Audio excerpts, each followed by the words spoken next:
Welcome to the I Love Snow Real Talk, your daily FIS snow sports debrief where experts, legends, and athletes meet and we discuss the games. My name is Melina Merkhoffer. I'm a former freestyle snowboarder and coach of the Austrian legend Anna Gasser, who's actually competing in tonight's bigger final. So I'm crossing my fingers for her, obviously.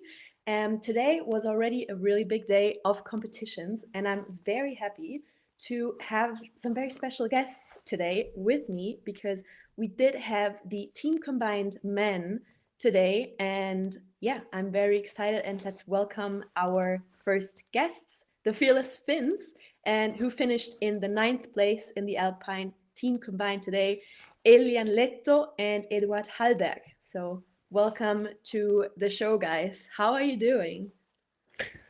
Thank you. Doing great. Doing great. That's Thank you. awesome. Also good. Where are you joining us from? Bormio, Italy. Bormio. Yeah, Yeah. Bormio. Yeah. Yeah. So we definitely have to talk about today. I mean, you were racing and now you're here. So how was this whole experience for you today? And yeah, how was the race? Was there what was happening? And I mean, it is the first time it's Olympic, so we definitely have to talk about that as well. But first, let's start. How was the race today? You can start, Be Elian. okay. Yeah. So yeah. I mean, my race was all right. I mean, nothing crazy. In my opinion, I lost too much time a bit, but yeah. I mean, it was really pleasure to share the Olympic stage with my good friend Edward, and yeah, I mean, it was a pleasure. Even though we came pretty close to the podium, but not close enough. But yeah, I mean, was a pleasure. Yeah, I mean that was a top 10 finish. I think that's pretty impressive. So yeah, but maybe we can talk about it was the first time in the Olympics. So can you briefly explain the format? Because I mean, obviously we have a couple of people watching who might have seen your sport for the first time. So maybe you can explain the format a little bit for us. Yeah. So first I did downhill, the full downhill run, and then based on that result, or it's combined, the times are combined. So I do a downhill run, Eddie did a slalom run, and times combined is the full result. So Okay. Okay. How do you see that downhill track compared to like other tracks? Is that like very difficult, more difficult than others, or normally Bormio is pretty tough okay. uh, already, yeah, because of yeah, I mean, we have really high speed, Mm, difficult turns, not so easy snow. Like today we had really bumpy snow, and sometimes it's aggressive, sometimes it's really icy. It's yeah. pretty long too, it's 2 minutes. So I mean, it's a proper downhill. Yeah, yeah, it definitely looks like it. And I've heard in an interview that yeah, it's one of the hardest ones ever and only the best of the best win. So yeah, it's pretty impressive that you finished in top 10, I guess. But yeah, that's super sick. So let's I mean, I saw on Instagram that you are pretty close to the Swiss team. So maybe we do have some pictures, I think, of you and the Swiss guys. So maybe you can explain a little bit how the whole training setup works. And I think that was in Zermatt for preseason training. Yeah. So yeah, I was really fortunate about 4 years ago to join the Swiss ski team. Mm, It's really yeah, the downhill and super G. It requires a lot of training and facilities and coaches and so on. So it's really tough for Finland to make that happen. So we bought the, how do you say, we bought the service from the Switzerland, and I'm really glad for that. Yeah, I guess like the friendship between the different countries is in general like pretty special in winter sports. We do have that as well in Park and Pipe. We have like a couple of countries just traveling together because for us, pre-season training and we travel all over the world, right? And it's so expensive. So I guess for us in winter sports, it's like it's really special that we can share that with other countries as well. So that's pretty cool. But how is it to like also, I mean, sharing a room or traveling together with a competitor? Because in the end, you guys are competing against each other, right? Yeah, for sure. And but I mean, yeah, we've created a special bond with the athletes, and yeah, I mean, we're good friends with Yeah. everybody. I'm really close friends with Franjo and Alexi and Dodi and so on. But it's still really cool to share a team with the Finnish guy, and with Eddie. It's special since I mean, we train together in Finland, and yeah, it's always special with your Finnish friends. Yeah, for sure. And I mean, um, like the Swiss guys are known for not being funny. Is that true, or is it just like a saying that they're not really like funny to be around? Finnish guys to be not funny, or what? Or No, Swiss no, no, guys? the Swiss guys. No, the Swiss guys are the best. I Okay. mean, yeah, especially these guys that I share a team with. Yeah, maybe we look at the podium real quick from today because I mean I think that was a super close race, right? Like the times that was pretty insane. So if we can have a podium picture, that would be super nice. I mean it was first place Switzerland, second place Austria, third place Switzerland again, right? What did these guys did different maybe than you guys? Maybe Edward, can you explain a little bit what happened? Yeah.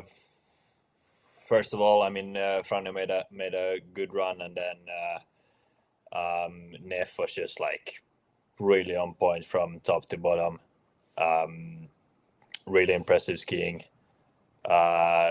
Even though like he was one of the last guys to go out in the slalom, it got a bit tracky. Got a bit soft the conditions when the sun was coming onto the slope. Even though he set the fastest slalom time, and yeah, then after that no one could really keep up with his time. But yeah, but you see these guys, Franjo is a really solid downhill skier and Olympic champion, and then you put this Neff that is also a really solid and stable skier. It's yeah, you can really expect a good result from them, and they show that they are a really good team. Yeah. Was there anything surprising to you today? I wouldn't say it was so surprising. What do you think, Elian? To be honest, I was a bit surprised that Finhatzer couldn't really put it down. I mean, uh, yeah, I still thought that they will be on podium, but yeah, I mean, chapeau to Tanguy and chapeau to Franjo. Yeah. Crazy dogs. Crazy dogs, that's actually a pretty good keyword because we do have to talk about slopestyle finals today. And we do have a guest that can help us understand the sport a little bit better as well. And we had free ski slopestyle finals, the women's were on today. And I'm super excited to welcome one of the most talented and upcoming riders, German free ski riders, Muri Mohr. So, welcome, Muriel. I'm super excited to have you here with me in a conversation. And yeah, how are you doing? How are you feeling? First of all, thank you so much for having me. I'm pretty good at home, but I think pretty good now. Yeah, that's amazing. So, I mean, we do have to quickly run through your career. You have you had a couple of World Cup podiums already, which was super impressive. Last season, you had an amazing season. And then at World Champs, you had a really bad crash at Big Air, torn ACL from what I remember. And then you just fought your way back and already competed in 3 World Cups this season. You Yeah. have to walk me through your whole recovery and everything, because that's so impressive coming back in like that little amount of time.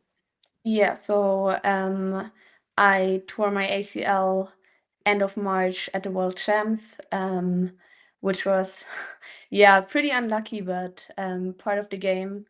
And then a full summer of rehab, doing everything I could to get ready for the season, because obviously now there are the Olympic Games and everyone wants to compete.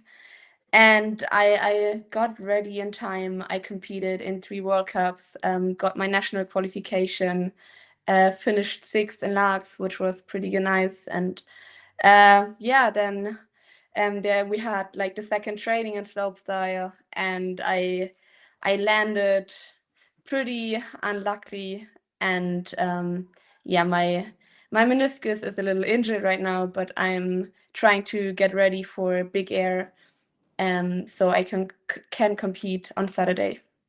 That's some really good news right there. I'm really excited to watch you in Big Air, because I mean that's also a discipline where you have a couple of podiums, World Cup podiums already, which is super impressive at your young age. But yeah, we have to quickly run through today, because today was, I think, the best slopestyle competition we've ever seen, because that was just incredible. If we can have a look at the podium, I think we have a picture of the podium as well. That would be, yeah, I mean, that's insane. Mathilde in first, Eileen in second, Megan in third. What do you, I mean, that is your podium right there, right? Yeah. Yeah. Maybe you can quickly, like, how was that feeling in Klagenfurt, third place? Yeah, pretty amazing actually. It was my first real World Cup season. Try to compete in every World Cup, and then 2 podiums in Big Air. I always thought that slopestyle is my better discipline, but that's fine. I take the podiums. I'm happy. 100%. And yeah, I try to yeah, be ready for Big Air now, because I had 2 podiums, so there's still a chance to at least get into finals. But yeah, coming back to today's slopestyle finals, crazy. I of course watched the 3 runs of the girls. So first of all, congratulations to Mathilde. Again, gold medal, which is insane, and then so close to the 2nd place. And also like the 3rd and 4th place was so close. So yeah, congratulations. I think the whole thing like had so much drama, because if we look at even before the competition, if we look at the constellation, Mathilde with her coach, Misra kind of ditched her like last minute, and then became the coach of Eileen. And then Mathilde had, didn't necessarily have like a coach. And I think that's pretty insane. What does that to your mind? Like, I think because you've been training with that person, and then suddenly he decides to jump over to your biggest competitor. Yeah, that's crazy. And the same thing happened to Mathilde 4 years ago as well, in Beijing, which is crazy. Like, both coaches leave her before the Olympics and go to Eileen and coach her. But yeah, congratulations for winning gold again, which shows that she is the one, and she has it, which is insane. But also, I couldn't imagine that my coach leaves me right before the Olympics. I'm pretty happy that I can, yeah, train with my coach. Like, I've been with him for 10 years now, so that's good. So I guess you do have quite a strong bond to your coach, right?